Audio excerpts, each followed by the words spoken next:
नमस्कार मित्रों। थोड़ा अस्वस्थ हूँ इसलिए स्टूडियो की बजाय घर से कर रहा हूँ। अभी एक बड़ी खबर आई है और उसको लगा कि आपके साथ शेयर करना बहुत ज़रूरी है। मुंबई से आ रही है। महाराष्ट्र के नवनिर्वाचित मुख्यमंत्री ने ये घोषणा की है कि दिशा और सुशांत के जो गुनहगार हैं, उसे बचाने में या इस पूरे प्रकरण को लटकाने-भटकाने में सरकार की कोई भूमिका नहीं होगी। और एक प्रकार से उन्होंने कहा कि जो जांच एजेंसियां काम कर रही हैं, उसमें कोई हस्तक्षेप सरकार नहीं करेगी। इतना भर भी अगर हो जाता है कि अगर कोई सरकार जांच में हस्तक्षेप ना करे, तो जाहिर है ये अकाउंटेबिलिटी सरकार को लेनी पड़ेगी और फिर सरकार इससे भटक नहीं सकती, जांच एजेंसियां इससे भटक नहीं सकती। और ये मैं समझता हूं कि बेहद महत्वपूर्ण फैसला आया है। और जरा रुमाल देना। और इस फैसले के बाद जिसका इंतजार था, 5 तारीख को शपथ ग्रहण हुआ और 6 तारीख को मुख्यमंत्री ने ये घोषणा कर दी कि दिशा सुशांत सहित और भी जितने मामले हैं, किसी भी मामले में सरकार की तरफ से किसी भी प्रकार की कोई कोताही नहीं होगी और सरकार सरकार अपना काम करती रहेगी। इसका मतलब ये हुआ कि सरकार ने ये सिग्नल दे दिया है, कहा भी है कि जांच चल रही है। ऐसा नहीं कि उसको और विस्तार किया जाएगा। साफ-साफ उन्होंने कहा कि जांच चल रही है, जांच को किसी भी प्रकार से रोकने की कोई भी कोशिश हमारी सरकार नहीं करेगी। और उन्होंने ये भी कहा है कि हमारी सरकार हर हालत में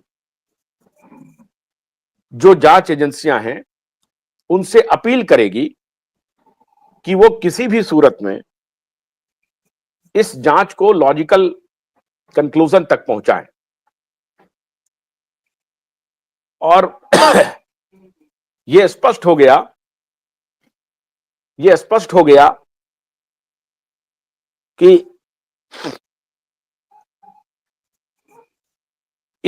इस मुद्दे पे जो पूरे देश की अपेक्षा थी, पूरे देश की आशा थी, इस पर सरकार का रुख क्या होता है, सरकार क्या चाह रही है। सरकार ने स्पष्ट कर दिया कि जांच एजेंसियां अपना काम कर रही है और उसे सरकार की तरफ से बाधित नहीं किया जाएगा। सबसे महत्वपूर्ण बात मित्रों यही है कि सरकार कोई अड़ंगा ना लटकाए।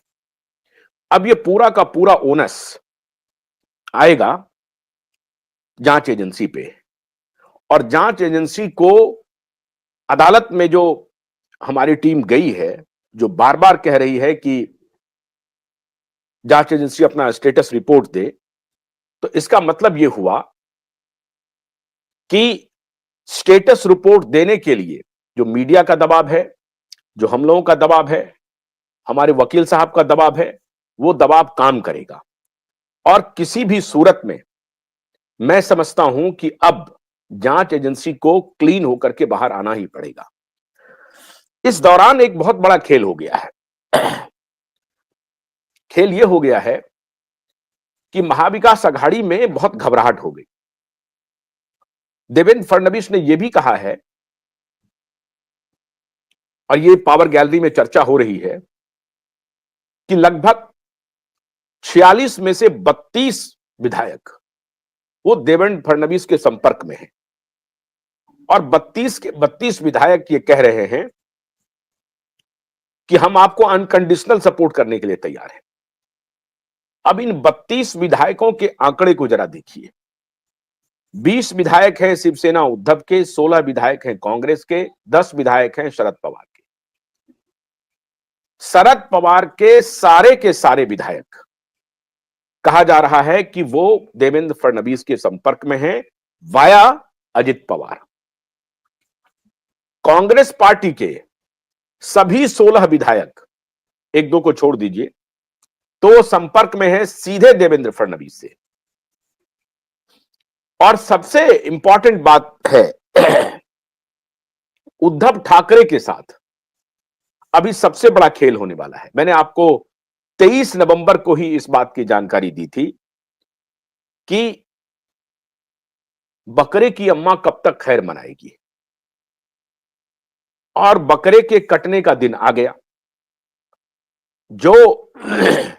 जो कोशिश कर रहे थे उद्धव ठाकरे, बार्गेन कर रहे थे, आज उनकी हालत एक निरीह दीनहीन ऐसे व्यक्ति की हो गई है जिसमें इतनी तक हिम्मत नहीं है कि जो शपथ ग्रहण समारोह था उसमें कम से कम जाकर के शामिल हो।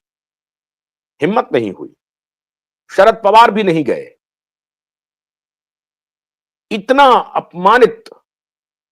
इतनी अपमानित हार हुई है कि आप उसकी कल्पना नहीं कर सकते। और इस हार की आग में, प्रतिशोध की ज्वाला में जल रहे हैं उद्धव ठाकरे। और उद्धव ठाकरे कोशिश कर रहे हैं कि किसी प्रकार से हम वहां पहुंच जाएं और हमारी बात बन जाए। कहां पहुंच जाएं? अमित शाह के पास पहुंच जाएं, मोदी के पास पहुंच जाएं। लेकिन अमित शाह ने और मोदी ने सारे दरवाजे बंद कर दिए हैं उद्धव ठाकरे के लिए। और अमित शाह ने पावर गैलरी में यह संदेश भी दिया है कि मैं धोखेबाज को माफ नहीं करता। उन्होंने न सिर्फ धोखा किया हमारी पार्टी से, बल्कि उन्होंने विचार से धोखा किया, बाला साहब ठाकरे से धोखा किया, और जस्ट अपोजिट विचार वाले कांग्रेस और शरद पवार की पार्टी से जाकर के हाथ मिला लिया। इसीलिए उद्धव ठाकरे से किसी प्रकार का संबंध तो अब रखना ही नहीं है। उन्हें उनकी औकात बताई जाएगी। इस मुद्दे पर भारतीय जनता पार्टी में एका हो चुका है। अब इसकी कमान अलग अलग लोगों को दी गई है। उद्धव की पार्टी में सिर्फ उद्धव, उनका बेटा आदित्य और एक जो वरुण है, यही 3 लोग रह जाएंगे। और एक संजय राउत, जो लोकसभा राज्यसभा का जो मामला है उसमें अगर आप प्रियंका चतुर्वेदी का नाम थोड़ा सा जोड़ लें, क्योंकि उनको मुश्किल होगी प्रियंका चतुर्वेदी को उनका साथ छोड़ना, क्योंकि बहुत सारी बातें हैं जिसको लेकर के संभवतः प्रियंका चतुर्वेदी उद्धव का साथ न छोड़े। लेकिन